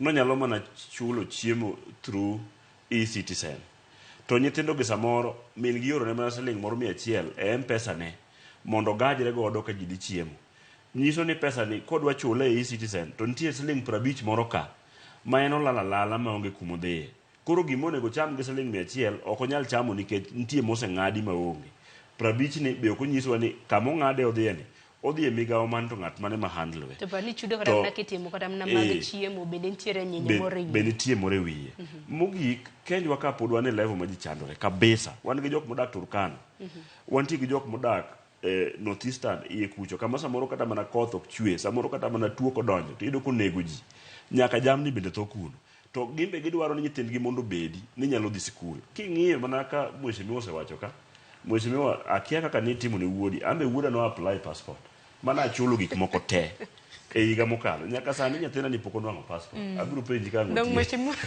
ing'i ni to kare kata ka nyadhi kenda mondo miyago to wan gi nyithindo be mano osechudo wan gi jok ma travel nyaneno ka ker marwa mar Kenya wacho ni koro weche mag visa bogolo joma biro Kenya ka ok dwar visa kuom gi ahinya gin gi bia to wan modhi pinje ma oko to utamo e passport ma wasechulo gi through this e-citizen ichule mi bedo gi message an gi message mana chulogo manwa chulogo ne wuoda mondo mi obed gi passport nyaka samo wuoyi pok obduogo en nyathi monego bed wuok so king'iyo gik matimore michul gi kuong gi prove nwa ni kuonde michule gi e-citizen tang'o mosetimore an aikora mar defend jowa magin jopiny e weche mopogore opogore machalo meki sani no kel gimoro akia kodhi time parliament ni ID be kolal ni to nyaka chul pesa mondo iki replace ID which means ni bedo no nyuoli Kenya ka ne en makosa moro maduong' maka ID ni monego yud for in fact ID onego miji nono nikech onyuoli ka do samoro nyalo ng'eyo mopogore hang'eni wantiere kod gope mabendo thong'owa kaka Oganda Kenya okay wan gi government and government wantiyo kawuono ni ok en mano chako since independent nje wantie gi Moi government wabedo gi Kibaki government no wabedo gi Uhuru government gope gi nche onge government mokadho ka ma gimiyo ne wantie gimiyo ni subsidy ni nitie pesa minyalo ng'adi to government ng'iyo kaka gichule mondo mi oganda man jo Kenya oyud konyruok ka ng'at achiel dwa chulo fee gi e-citizen ni ng'adi siling 50 ng'at achiel ni chulo tax sani wa jok maran private institute iwacho nyaka ni school bus mating'o nyithindo bende chajo siling 100 per seat nyako chul nikech wacho notimo ohala. Penjo na ni an samoro anapuonjo nyithindo mang'eny ma ok chul fee ma gin nyithindo makich total orphan ma onge wuon gi min gi to pod atiyo gi bas gito koro adhi yudo pesa kanye ma chulo go per seat mondo oting'e gi bas mondo dhi skul. Ok wanyal run government gi tax to kwadwa run government nigi tax wan jok mosewuotho e pinje maoko mwaneno mana ka mheshimiwa nowacho wakwong waket gik manyalo miyo pesa donje Kenya ka like gik ma gitimo like for example gero ute ma nengo gi yot kech ok gin nono. Ere kama ja Kenya dwa gole pesa modhi chulo go nengo mayot no to pesa ni ben mochulo mondo ger odni. That's a question. Number 2 en ni ka wadwa ni mondo wager Kenya ka obed maber to ok waket tax obed malo onego bed ni waluongo investors mawuok e pinje maoko mang'eny to biro e county ka county to gitiyo sama gitiyo no to gindiko jowa then jowa koro chulo tax then tax no kuduoge national government ka to wayudo pesa modok e county government.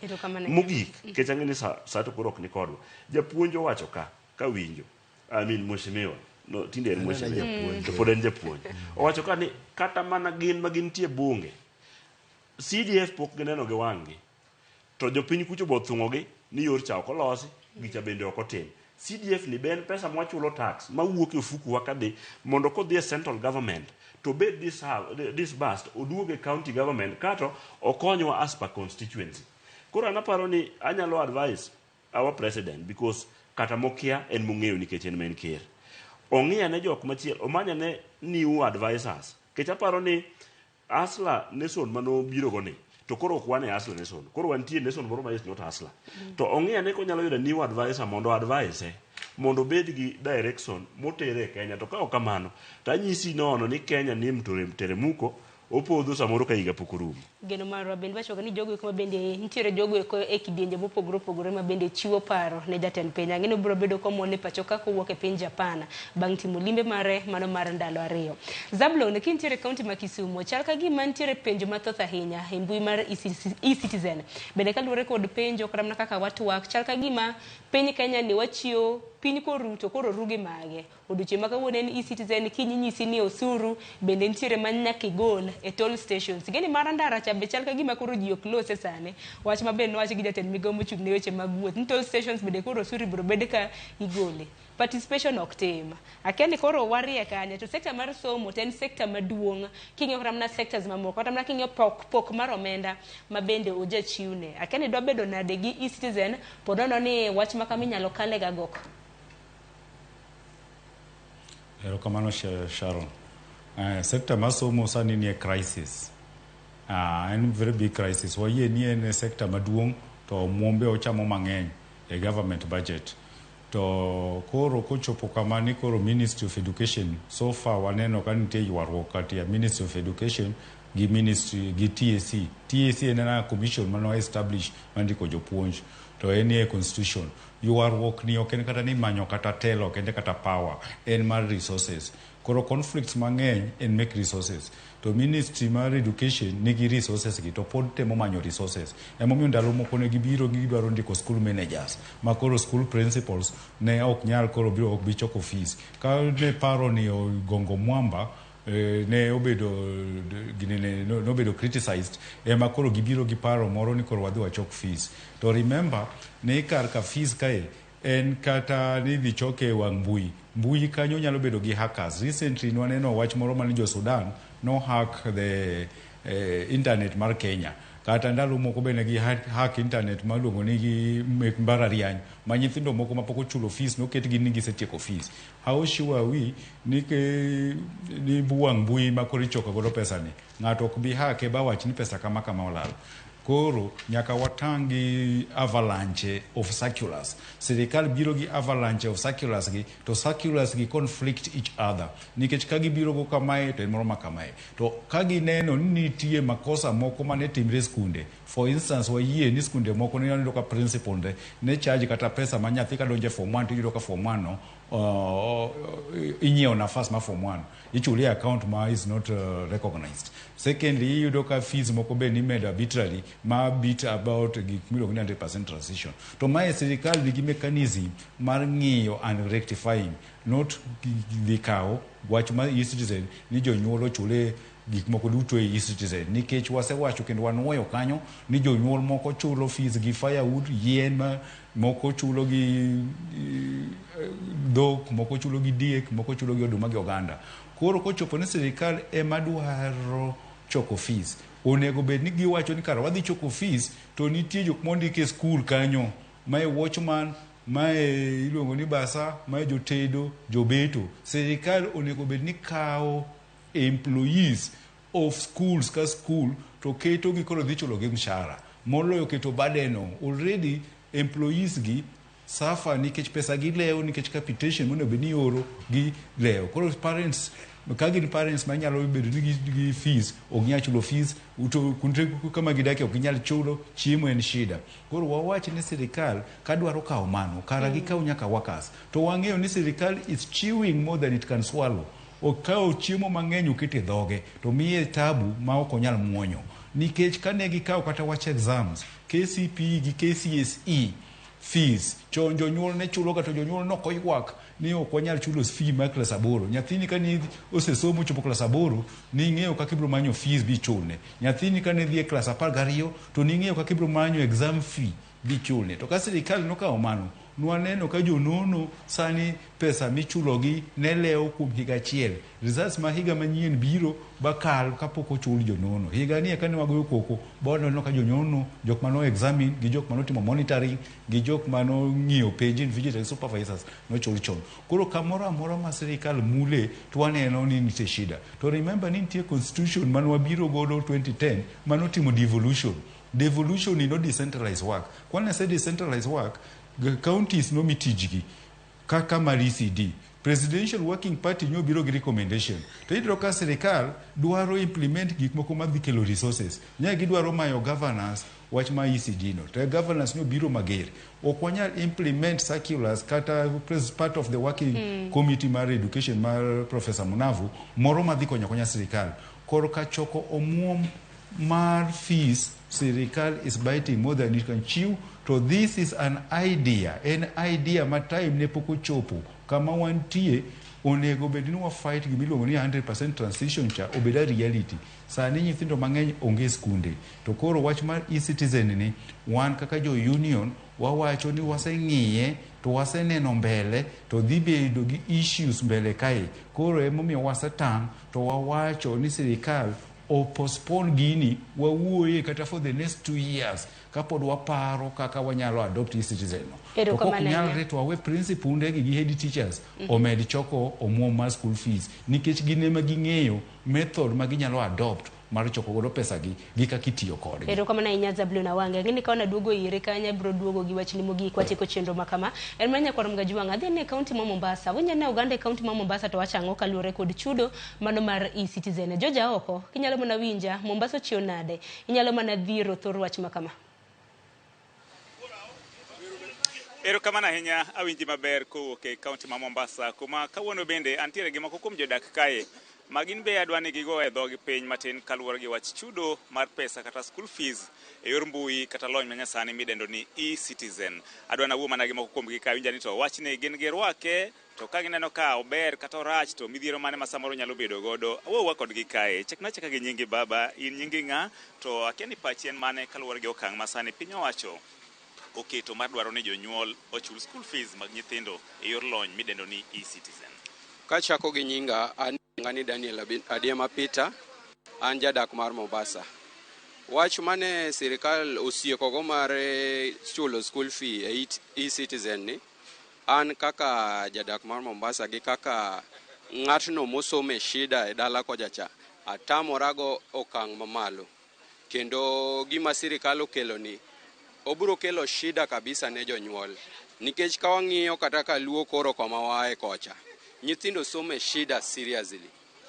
Iyudo kata ka janyuol oonge nyalo, en dayo mano osedong' kanyo chiliel oonge nyalo, ma nyathi ochuro ga chura, nyathi osechurgo to nyathini samoro ineno koriemb nyathini to kawo mana dhere moro modong' achiel cha emosembo to luwo dhiang' mochop ge skul mana mondo mi nyathino somgo. To koro gik ma koro sirikal ochako sieko go mar e-citizen ni ma janyuol ma onge nyalo dala kuyocho gidhi timo nang'o? to jonyuol to puonjo nyithinde shida. E-citizen gin gik moko mane sector mane oseketi mar renewal of driving license gini to gi birth certificate gi gik moko machalo kaka IDs gi mage manonego dong e nini gi ok ni gichak gikaw gigi gichak giriwo gi somo kata gi chulo school fee. Internet dala kujocho en gik matheko serious. Magi gik midwa ni e-citizen gik mitero itero gik moko e cash jonyuol mathagore kujocho gibro timo nango adagi kendo adagi okang' mamalo kendo sirikal ni onego mai kaka ne gibiro gi wach mar CBC ni gichanganya go jonyuol seriously kendo gichanganya go nyithindo gichako en dakor gilu proper channel.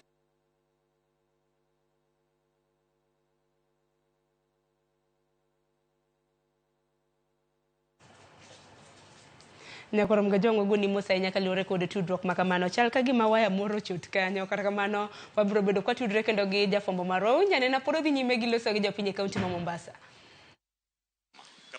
An paro makamae piny owacho ni apani nitie agenda moro ma gin ge wachni nikech kata king'iyo issue mar tackle of corruption ogikaw giketo kipaumbele. Koro everything gidwa ni gikete channel ma pesa gibiro dhi gi ofuku jomathin. Magi issue mag corruption be biro donjo kuonde machalo kamagi. Erokamano nyachaka yudone janyuol machielo kaendi chaka gi nyingi jatelo to nyisane ni to okang' masani piny owacho okawo mar dwaro ni jonyuol ochul school fees ne nyithindgi e yor lony manyasani mar mbui midendo ni e-citizen. In iwuon paro makamae ikawo nade? An iluonga ni John Ndele. Nyo wayudo wach mowuok manyien ni school fees idwa chul gi e-citizen system.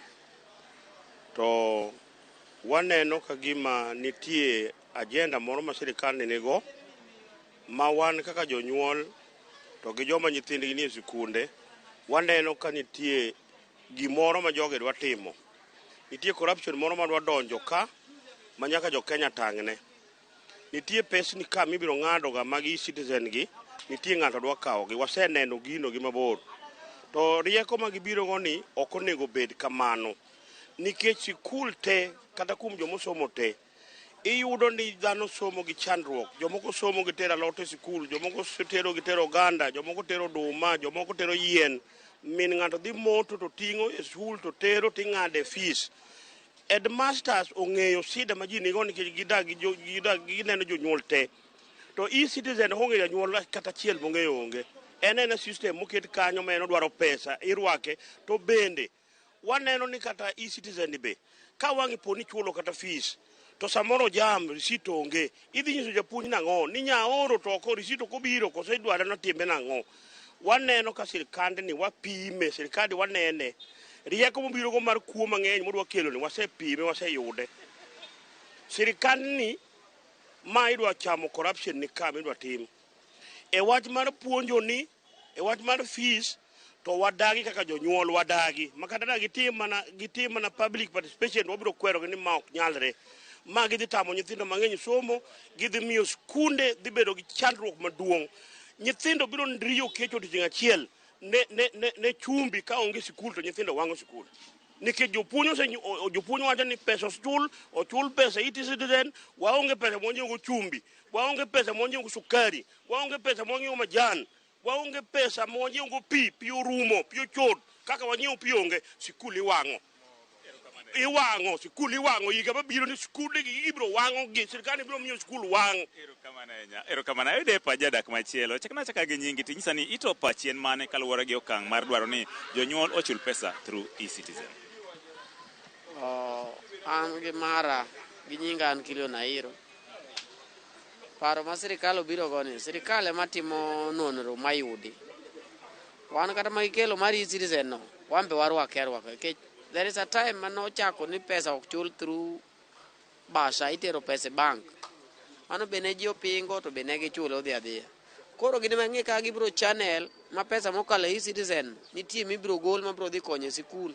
Kech mari kono wani kata na lanje ni o ko bi bedo ni en gimo chuno ni bi riemb nyathini ok ochulo pesa ni ok cham lanj ibi wach ni nyathi lazima nyaka bed e skul kata ok ocham lanj e skul kanyo koro ka gibro chanele ma pesa ni donj through e-citizen kwa mfano kaka an katero ne principal pesa to riembago nadhi e e-citizen ok pesa adok machame icha e-citizen no samora jaka bambe adwa luwo procedure mane ma ng'achul gino unless ni iketo ni nitie kaka kachopo sikul kacha tagolo pesa no to joge mong'e channel magiluwo magi fido gine system mane nasechulo koro mang'eny go hata kia gine maging'eyo. Yudi ng'at mogik chakna chaka gi nyingi beda ang'e ni in janyuol to ang'e ni isebedo ga kichulo fees ne nyithindi sani paro manyien mobiro mar chudo gi e-citizen ipani odhi kelo ne ng'ikruok mane kata odhi kelo ni ber mane kaka janyuol? Yes, an iluonga ni Jared Otieno, an janyuol ma Mombasa kae. Gima sirikal temo kelo ni chulo pesa gi e-citizen. Pesa mar skul sirikal owe tugogo. Pesa mar skul sirikal koyie owene principal mondo manage skul kanyo. Kes principal go konyo nyithindo, nitie jok manigo gi nyithindo maonge go. Gikonyo nyithindo maonge go bende nyalo bedo e skul kacha. Koro kichulo pesa ni gi e-citizen. Koro nyithindo modhier ka dhi bedo ni ok dhi e skul. Koro watemo kwayo sirikal ko giyie to giwe wach no mos. Giwe tugo gi wach skul kaka gitugo gi moko machielo. Ke driving license gi ka apply gi e-citizen. Gik moko machielo ginyalo keto kul lakini skul to giwe tugo gi. Watemo kwayo sirikal ko giyie weche mag skul giwende skul. Pero kamano ahinya. Mana kaka iwinjo janeno mar Ramogi mago mana pach moko kuom jodak mantiere e kaunti ni ma Mombasa kagolo pachgi kaluwore gi okang' ma piny owacho sani dwaro ni fees kata school fees chwal e yor lony manyasani bedeno ni e-citizen. Wawinjo ka moko kuom gikoni ok girwako paro makamano ka gikoni moko kuom jonyuol samoro onge kod nyalo omiyo mwandu mopogore opogore ma gisebedo ka gitero e skul en achiel kuom gigo mosebedo ka konyogi ahinya e chulo weche mag skul. Kowuok e kaunti ma Mombasa ni Ramogi TV, nyinga en George Aoko. Ji e yo makare joja oko hero kamana inya kiwuok e kaunti ma Mombasa wawinje yo makare jonyuol oloso to giloso ka thoth gi bende kwedo chenro mano mar chulo mbui kokalo mar chulo fiko kalimbui mano mar e-citizen. Nyakorom gajuang wadong gi dakika 8 mar mondo mwatiek chenro makama to kwate chenro makama nyakorom gajuang wawinje ne wach mogik kaluwore gi welo mabe nantiere goda chake e kaunti ma Kisumu nikech Zablon Awange nitiere kende kone e kaunti ma Kisumu. Zablon Awange kaka jagoro mano makupet bade ma Kisumu wach ni mogik kaluwore gi thor wach makama dibedan. Kamano kendo Sharon. Wachna mogik en ni principal timo gimiluongo ni cross borrowing e different accounts mantie school. Korka e-citizen dhi miyo principal ok nyal cross borrow nikech wakia ni pesa biro biro e account mane RMI odhi bedo tuition odhi bedo emolument personal emoluments kose mane. Koro dhi affect running of schools to dhi miyo nyithindo moko mapok ochulo makia chulo ok ni gi pesa te kia chulo biro miyo ok gibi e school dhi e franchise schools. Mara dek en ni skunde choko ga pesa moko be mopogore opogore. An kaka japuonj geography seche moko nyalo choko pesa ma dhi golo tero nyithinde trip itero gi Nakuru gidhi neno wildlife kata gindo 2 days kata tero gi Mombasa. Kwatang serikal biro wacho di pesa michoki skunde go kata obed make drama obed make school trips make geographical tours ni be koro wadhi chulo e-citizen ni koro mago duto tere e-citizen. Emomiyo wawacho kang' mamalo ni wach e-citizen ni nyaka watame skunde kae mondi nikech kok watame ka sirikal oyudo ways ma kao pesa mar fees through e-citizen next time higa manyien ginyalo decide ni pesa ma skul gi ok romgi ba gidonje kanisa ba chak ketini ji ni koro chuluru sadaka e e-citizen gi tithes mae wabro dhi kumarach kabisa ka ubro chopo ni uchopo kuma chulo school fees nyaka sadaka ibro chule e e-citizen. Erokamano inya Zablon Awange kendo wagoni erokamano inya kuom mido thuolo mano mar TWAK kodo ang'eni kapok atiko chenro makama wamanyo jafwambo marwa e kaunti ma Homa Bay kendo waseyudo Alia Beach kapok watieko bado kokamano Newton wachni mogik watiko chenro dibedang. Wachni mogik en ni watamre ok dhi chulo pesa gi e-citizen. Akono jonyuol tema winjo dholuo ni kike chul pesa gi e-citizen and kata ka en gima wadhi lose romo maduong' kaka oganda to wadhi tamre to kendo akwayo ni ng'ama ochung' ne migawo mar somo pogore gi migepe te we tugo kode nikech idwa ni mondo wachok osuru. Wan gi yore mang'eny michokogo osuru wanyalo choke yorego but not yore mag somo. Wagombo ni uket weche mag somo obed kare e Kenya kama ngima nikech mano e yo mwanyalo dhigo mbele. Ero kuma na inya Newton wacho ni mana yo machuok wacho nun kaka jonyuol ok ochule to ka koro wach ni chule koro botimo nango nyithindo kik so ok wadhi chule wadhi chulo pesa skul ka wachulo pile ka jonyuol nyaka chieng sirikal bed piny maluong gimiluongo ni public participation magi kuong gipuonjwa kaka pesa ni dhi tiyo kato gichak ginyiswa example ni migepe mosebed kichule gi e-citizen pesa pok olewo ma ok odhi to ok wadwa situation ma udhi keto nyithindwa gi jopuonj gi jonyuol ni skunde ibiro wang' nikech nyithindo ok osomo kata ibiro riembgi maonge kuma gidhiye. Nitie gik moko ma sae mong'adowa. Nyathi koriemb ne skul fi nikech ne pok obiro. Kodok onyalo kata nwang'o ajali e ndara mago waseromogo pile. Koro miyo ok wadhi yie weche machalo kamago. Sirikal omiyowa structure mar somo mokwongo kaka idhi tim gik moko kaka wasebedo kwatime. Kana kwa oganda ne wang' ni katek to ok wadhi chule kata tamre to wadhi ure ndara. Ero kama na inya Newton Ogada jalo nyeche mag somo mwalimu Peter Orero mheshimiwa kapok iloso wadhi ne ir Ali Beach okinyi makon nyakor mgajwang oluonwa wach mano mar pidho kido mopogore mag ochele e kaunti ma Homa Bay. Ali malingling madinyiswa kaluore kod romo matimore odiochieng' ma kawuono e kaunti ma Homa Bay debed mane? Erokamano ahinya winji makare kaka wachono endo wan kaendi e chenro mar pidho ochele kendo e bwo chenro mar Kimera Luch Irrigation Scheme kendo en program manochaki kod sirikal mamalo momuonyo omenda maromo bilion 6.5 mar siro jopur ma nitie bwo chenro mar Luch Kimera kaendi mokwako ka chund bura ma Karachuonyo kaachiel kod ka chund bura mar Angwe. Kaka inyalo neno achiel kachiel kaendi chenro mar Kimera Luch sani tayo kod duol neno mochung' ne ng'iyo dongruok e alwora ma Nam Lolwe LBDA ma kawuono biro sero pith mar ochele ma ochayo oro kendo jopur jopur ochele matiyo gi kar keyo pi mar Luch Kimera nindi maromo 250 biro yudo chenro kata mijing'o ma dhi nyime kod pith mar ochele ma sani koro LBDA komakore kod migepe mamoko kendo ka mondo okonye ting'o malo pur mar ochele. Koka ketho sa an achiel kachiel kod jatatij e duol mar LBDA kata Lake Basin Development Authority ma ochung'ne ng'iyo dongruok e alwora ma Nam Lolwe. Odiochieng' ma kawuono biro lero ne jokanyana makoro neno Ramogi TV kawuono ang'o motimo kaluwore kod chenro mar LBDA timo e jiwo pur mar ochele e gwenge ma Karachuonyo kaachiel kod Rangwe ma project dhi e nyime. Erokamano ahinya, an nyinga iluongo ni Wycliffe Ochiaga kendo an e jatatije mar Lake Basin Development Authority. Kuma wantiere ni en an irrigation scheme miluongo ni Kimera Oluch Smallholder Improvement Program. And gima watimo kaendi achiel en ni waketo infrastructure ibiro neno canals moger. Canals gi oger gi chiegni kilometers 100 giringo e scheme mar both Kimera scheme to gi Oluch scheme. Now in terms of acreage, project ni cover more than 1,400 hectares of land and wan gi gombo ni chiegni nus mar mano wabi waket mondo pidhe mchele. Kaka ing'eyo en ni mchele en chiemo michamo mang'eny ahinya e piny mar Kenya ka kendo what the consumption is annually and chiegni metric tons 800,000. Use country and slightly below 200,000 metric tons. Tiende ni wa import mchele 600. Import mchele metric tons 600. Mokwongo en ni jowa pok ong'eyo ni mchele onego pur kendo jowa pok gi rieko mar puro mchele. To mar ariyo pok jowa obedo gi varieties mabeyo ma are resilient mondo odongi e gwenge ma wantiere gi. So gima watimo kawuono en ni wariwore gi organizations mamoko, achiel kuom gi en KALRO, mar ariyo en IRRI International Rice Research Institute mondo wang'iyane ka wanyalo kelo varieties manyasani ma are more resilient makawo time matin to mature kendo magolo produce mang'eny. So kibro ng'iyo bathe ka ibro neno ka nitiere jopur osewuotho kendo giseyiero mago magi feel nonengo dong kuma kama.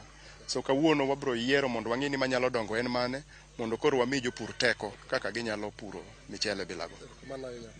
Mano ne wan achiel kachiel kod jata tije e duol mar Lake Basin Development Authority ma ochung' ne ng'iyo dongruok alwora ma nam Lolwe ka winjo kowacho ni kawuono girado kod jopur ma oringa 250 ma gidwa miyo pur mar ochele ma dhi nyime kar keyo pi e puothe kaendi moloch Kimera, kendo pod wago tach ka mar bi loso kachiel kod bigepe mamoko ma bende Orero kod LBDA mar chwalo kit pur mar ochele ma sani koro LBDA temo mar timo kaendi mondo jopur ma kandi oyud konyruok kaluwore kod chenro mar pur ochele ma gisebedo ka gitimo chenro mar kepi puothe mar loch Kimera kaendi. Ka ok kamano to biro duoke studio mondo idhi nyime kod TWAK ka pod wan kaendi mar go mbaka kod jopur kaachiel kod jokanyo mopogore ma ng'iyo ni to ere kaka inyalo ting' malo pur mar ochele kokalo e chenro mar kepi mane sirikal mamalo ochako e gwenge ma Karachuonyo kaendi. Erokamano ahinya Ali Abich wawinji e yo makare. Adwaro mar mondo watiek chenro mane nyakwaram Gajwanga. Mwalimu Peter Orero, in mabe napok iwacho wachni mogik waloro chenro makama. Wachni mogik de bedang. Mokwongo ing'eni e-citizen emitiyo go michoko go tax. To nitie jorieko moko machol kaka Winston Churchill nowacho ni jatelo madwa increase economy by keto tax mang'eny ne jopiny chalo ng'at modonjo e ndoo to dwa ting'ore gi ndoo kende. Tiende ni mano ok nyal konyo piny. Omiyo wan waneno ni chulo pesa e e-citizen en kaka choko tax kendo.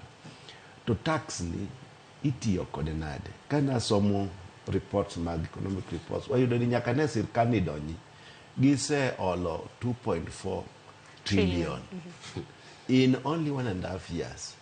Ouru in 10 years no olo mana 6.7 trillion. Mose olo 2.4. Moi all the years he worked notiyo mana gi 800 million. Tiende ni Auditor General ne wacho ni to pesa mwachulo okone kumo dhiye. Wagombo ni mondo gidin kuon ma pesa gidhiye. Mondo miyo koro solo suru midwa ketwa go nyake school fees ni wawe. An gima dwa wacho mogik kawacho ni sirkal owere gi wach mar e-citizen collection of fees kabisa. Kendo kodhi obiri education committee ane ng'ama dhi kuongo pinge. Kobire parliament adhi pinge kendo adhi ndiko mondo gino be discuss e parliament ni to ang'o momiyo idwa keti jonyuolwa makia kata luongo e-citizen ni en ang'o mondo odhi ochul pesa kanyo. Oji ok ong'eyo ni principle en kaka wuon nyathi en emong'e ni nyathi chiemo nade to osomo nade to nindo nade. Moko ok nind kata. Samoro nindo seche ariyo karito nyithindo. To kendo anya nyiso jok mapok nodhi e skul ni kogik third term jok matiyo ne skul ok chul kata mshahara nikech by that time pesa rum. Sirkal bi pok okelo capitation. Jomoko dhi kata dweche 4 kapok ochulo mshahara. To mano kanyo chichoko pesa. To ka koro pesa ne biro dhi a sirkal ma capitation kende mapok obire skunde. Tiene ni kata jok mondiki skunde pesa mibichul gi biro bedo maonge. Japuonj biro neno ni kar chulo ng'ani to yami nyithindo chiemo. Nikech koro pesa te dhi to parni skunde ma kamago bende nigi gope mag suppliers mang'eny. Koro kia ni ma to biro dhi e supplier koso ma to nyithindo dhi chamo koso ma tidwa chul goji. Omiyo wan kaka jogo moyier ni mondo orit gik ma jopiny dwaro wakone minister mar education ni onge gima osekethore. Ondik circular moro mowach ni gima ne waparo cha waneno ka jopiny ok ni kode to jogo bende mosetiyo sector mar education be pinge. Nyaka obed gi jopiny piny obed gi different sectors mondo ji omedre paro. Erokamano ahinya. Otherwise aduoko erokamano. Ing'eni jok Kibra be nyaka mosi. Chwalne gi mosi wadwa wuok e studio goro. Ng'eny gine magiketa ka. Aduoko ne giero kamano ahinya nikech gin gi miya mandate mar tiyo ne jopiny. Koro kwa biro ka to wabiro on behalf of jo Kibra. Emomiyo an ka. Erokamano ahinya. Yumbe aduoko no erokamano kuom luonga.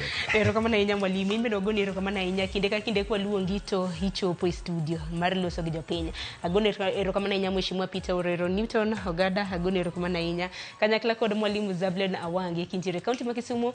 Erokamano ahinya kuom yudo thuolo mano mar TWAK kodwa. Ang'eni thor wach mano mar chulo chulo fee kokalo mbui mar eCitizen. En thor wach mabende pod obro bedo kwatwaki kinde ka kinde kaka TV mar Ramogi. Sa osekadho dakika 4 tok saa 5 mar onyango gikanye makelo giko mano mar mbaka makama urichuru masani lojo wetewa mabende nota chieno makama kawuono wantiere gi wuodo yoma moro mabende koro nyisa na wuogi nyinge Alex Obado gi Joyce Oduor mabende nota godo chiendo makama jomak duola jochung weche heruru kamane bed godo chieng makare nyinga Sharon Ngao.